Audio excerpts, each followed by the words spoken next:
के तपाईहरु पनि अस्ट्रेलिया आएर नर्सिङ पढ्न खोज्दै हुनुहुन्छ? यदि खोज्दै हुनुहुन्छ भने यो भिडियो तपाईहरुको लागि नै हो। नमस्कार सबैजनालाई, म प्रशान्त धिताल र फेरि म आइसकेको छु अर्को भिडियोमा। र पहिला चाहिँ अब लुना र मैले धेरै रमाइलो कुराहरुको भिडियो बनायौं, तर अहिले चाहिँ म अलिकति लाइफ बिजी भएको कारणले चाहिँ अब आफ्नो थोरै लाइफको जर्नी चाहिँ मैले शेयर गर्न गइरहेको छु हैन। रिसेन्टली चाहिँ म नर्सिङ पढ्दै छु हैन। त्यसले गर्दा यस्तो बिजी भइन्छ कि यस्तो बिजी भइन्छ कुरै नहुनुकै असाइनमेन्टको स्ट्रेस हैन, कामको तनाव, प्लेसमेन्ट आउँदैछ, फेरि पुरै हेक्टिक हुन्छ क्या लाइफ। आज चाहिँ म तपाईहरुलाई अब यो नर्सिङको बारेमा स्टार्टिङदेखि लास्टसम्म हैन, मैले अहिले फर्स्ट सेमेस्टरमै छु, तर इनिशियल फेजदेखि लास्टसम्म के हुन्छ पुरै रियालिटी सुद्धा आज तपाईलाई भन्न गइरहेको छु है त। अब सुरुमा अस्ट्रेलिया आउँदाखेरि त अब हुन्छ नि, माई गड, एकदम एक्साइटमेन्ट धेरै हैन। अब त्यहाँ गएर के गर्ने कसो गर्ने भनेर एकदम नयाँ एक्साइटमेन्ट हुन्छ। तर सुरुमा आइसकेपछि चाहिँ यहाँको वास्तविकता अलिकति फरक छ हैन। ल्याङ्ग्वेज ब्यारियर भयो हैन, यहाँको कल्चरल डिफ्रेन्सहरू सबै कुराले मान्छेलाई चाहिँ एकछिन अत्याइदिन सक्छ क्या। मान्छेले बोलेको एक्सेन्ट नबुझिन सकिन्छ हैन। अब यहाँको कल्चरल डिफ्रेन्स, नेपालमा जुन कुरा नर्मल लाग्थ्यो यहाँ एकदम भास्ट डिफ्रेन्स टाइपको हुन्छ क्या यहाँनिर चाहिँ हैन। त्यो सुरुमा त्यो कुराले चाहिँ अलिकति अप्ठ्यारो हुन्छ। अब असाइनमेन्ट गर्दाखेरि पनि प्रपर रेफरेन्सिङहरू गर्नु पर्यो, अनि प्लेगरिजमहरू हुन्छ।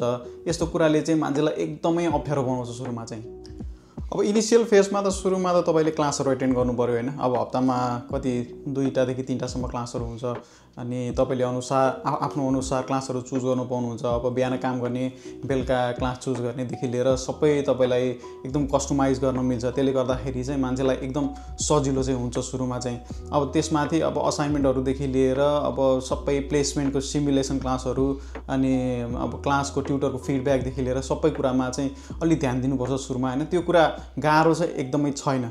आफूले गर्दै गएपछि चाहिँ सुरुमा अलिकति आत्तिन सक्छ हैन, तर ट्र्याकमा आइसकेपछि त इट्स रियली इजी। यो चाहिँ सबैभन्दा hardest part, work life balance हैन। अब तपाईको पार्ट टाइम जब गर्नै पर्यो।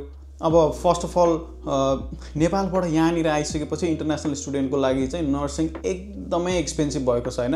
अब रिसेन्टली मैले सुनेको चाहिँ 21,000 पर सेमेस्टरसम्म पनि पे गरिरहनु भएको छैन त्यहाँ। त्यो त एकदमै म्याक्सिमम हो क्या। सुरुमा आउँदाखेरि फर्स्ट अफ अल सबैजनाले त अब फुल्ली पे गरेर आफैसँग भएको पैसा तिरेर आउन त गाह्रो पर्छ हैन। कतिजनाले त ऋण गरेर आउनु भएको हुन्छ। अब नेपालकै ऋण तिर्नुपर्ने हुन्छ सुरुमा चाहिँ। त्यसले गर्दाखेरि स्टडीमा चाहिँ कस्तो हिसाब इफेक्ट गर्छ भने मान्छेहरू काममा धेरै फोकस गर्नुहुन्छ, अनि पढाइमा एकदम कम फोकस दिन्छ क्या। त्यसले गर्दाखेरि चाहिँ अलिकति लाइफमा तलमाथि हुनसक्छ। तर पढाइ आफैमा त्यति हार्ड छैन, तर वर्क लाइफ ब्यालेन्सले गर्दाखेरि, घरको फाइनेन्सियल सिचुएसनले गर्दाखेरि चाहिँ अलिकति मान्छेलाई अप्ठ्यारो चाहिँ हुनसक्छ। मैले नर्सिङ पढ्दा के फेस गरेँ त?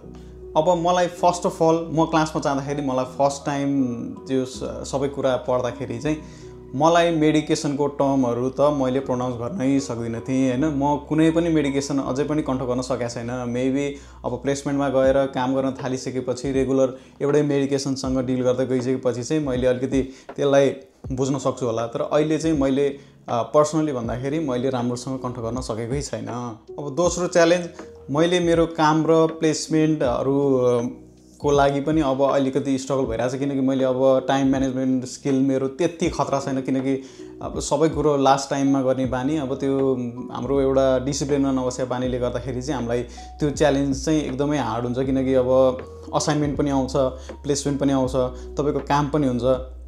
त्यही भएर तपाईको time management is really important. अब त्यति मात्र नभएर अब सबै कुरा गर्नुभयो, असाइनमेन्ट गर्नुभयो, यतापट्टि प्लेसमेन्टहरूको सबै फिक्स भयो, अब यता सिमुलेसन क्लासहरू भयो, तपाईको काम राम्रो चलिरहेछ, त्यही पनि तपाईलाई मेन्टल हेल्थ इस्युले कहिले छोड्दैन।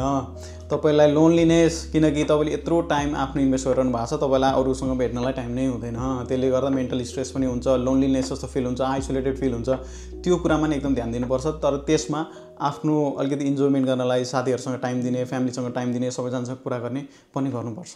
यो चाहिँ मोस्टली इन्टरनेसनल स्टुडेन्टको लागि, जसलाई चाहिँ कम्पलसरी एटेन्डेन्स हैन, तपाईको भिजा रुलहरू एकदमै इम्पोर्टेन्ट छ है। तपाईहरुले भिजाको कन्डिसन अनुसार आफ्नो रिक्वायरमेन्ट पुरा गर्नै पर्छ, क्लासहरू अटेन्ड गर्नै पर्छ। कामको आवरहरू चाहिँ म्यान्डेटोरी अनुसार, रिक्वायरमेन्ट अनुसार तपाईले पुरा गर्नै पर्छ। त्यो गर्नु भएन भने दे विल टेक चार्जेस हैन, एक्सनहरू लिन्छन् उनीहरूले। त्यही भएर अलिकति त्यसमा चाहिँ ध्यान दिनु होला। अब नर्सिङ नै चुज गर्नुको कारण के त? अब नर्सिङ किन चुज गर्ने भन्दा नेपाली कम्युनिटीमा मोस्ट अफ द मान्छे जो चाहिँ भिजामा स्टेबल हुनुहुन्छ, जसले चाहिँ घर किन्नु भएको छ, जो चाहिँ अलिकति स्टेबल भएर बस्नुभएको छ, उहाँहरू सबैले नर्सिङ गर्नुभएको छ होइन। तर स्टिल नर्सिङ भनेको आफैमा एउटा टफ काम हो होइन, सजिलो त छँदै छैन कतै पनि होइन, एकदम स्ट्रेसफुल काम हो। हामीले देखेका पनि छौँ, हामीले भएका छौँ, हाम्रो साथीभाइ हाम्रो कम्युनिटीमा सबैले देखेकै छौँ होला होइन। तर त्यो भन्दा पनि यसको मेन चाहिँ के छ भनेदेखि यसको स्ट्रङ फाउन्डेसन छ क्या। तपाईँको आफैमा अब कोही नर्स भयो भने एटलिस्ट जब त प्रपर भयो नि त उसलाई, किनकि यो हेल्थ केयर सिस्टम त एकदमै रिलायबल सेफ छ होइन। त्यही भएर जतिन्जेल नर्सिङमा काम गर्नुहुन्छ त्यतिन्जेल you are safe and you will get pay पनि राम्रो छ, पे स्ट्रक्चर पनि राम्रो छ, तपाईँलाई एक्स्ट्रा ट्रेनिङहरू, तपाईँको प्रोफेसनल ग्रोथहरू सबै कुरा यसमा इन्भल्भ छ। अनि त्यसमाथि तपाईँको भिजाहरू इन्टरनेसनल स्टुडेन्टलाई चाहिँ अब भिजाहरूमा पनि एकदम सजिलो भएको छ होइन, तपाईँहरूले पिआरको पाथवेहरू पनि पाउनुहुन्छ।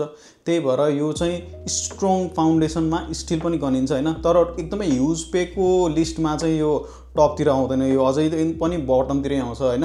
तर हामी जस्तो मान्छे जो चाहिँ नि चाहिँ अब यत्तिकै शान्तिनु काम गरेर बसिरहेका छौँ होइन, तिनीहरूको लागि चाहिँ एकदम बेस्ट चोइस हो है।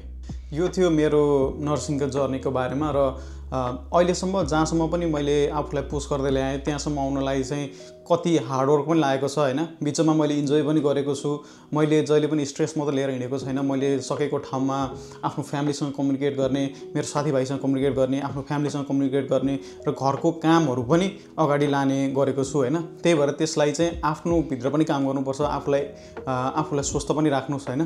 त्यही भएर आफूलाई हेल्दी राख्यो, आफूलाई आफ्नो केयर पनि गर्यो भने लाइफमा अगाडि बढ्न पनि सजिलो हुन्छ होइन।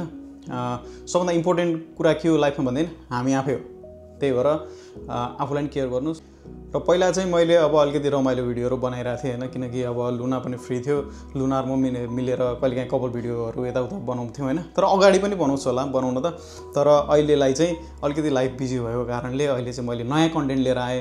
तपाईँलाई यो कन्टेन्ट मन पऱ्यो भने लाइक सेयर सब्सक्राइब पनि गरिदिनु होला। अब अर्को कन्टेन्टको लागि म छिटै आउनेछु नयाँ टपिक लिएर होइन।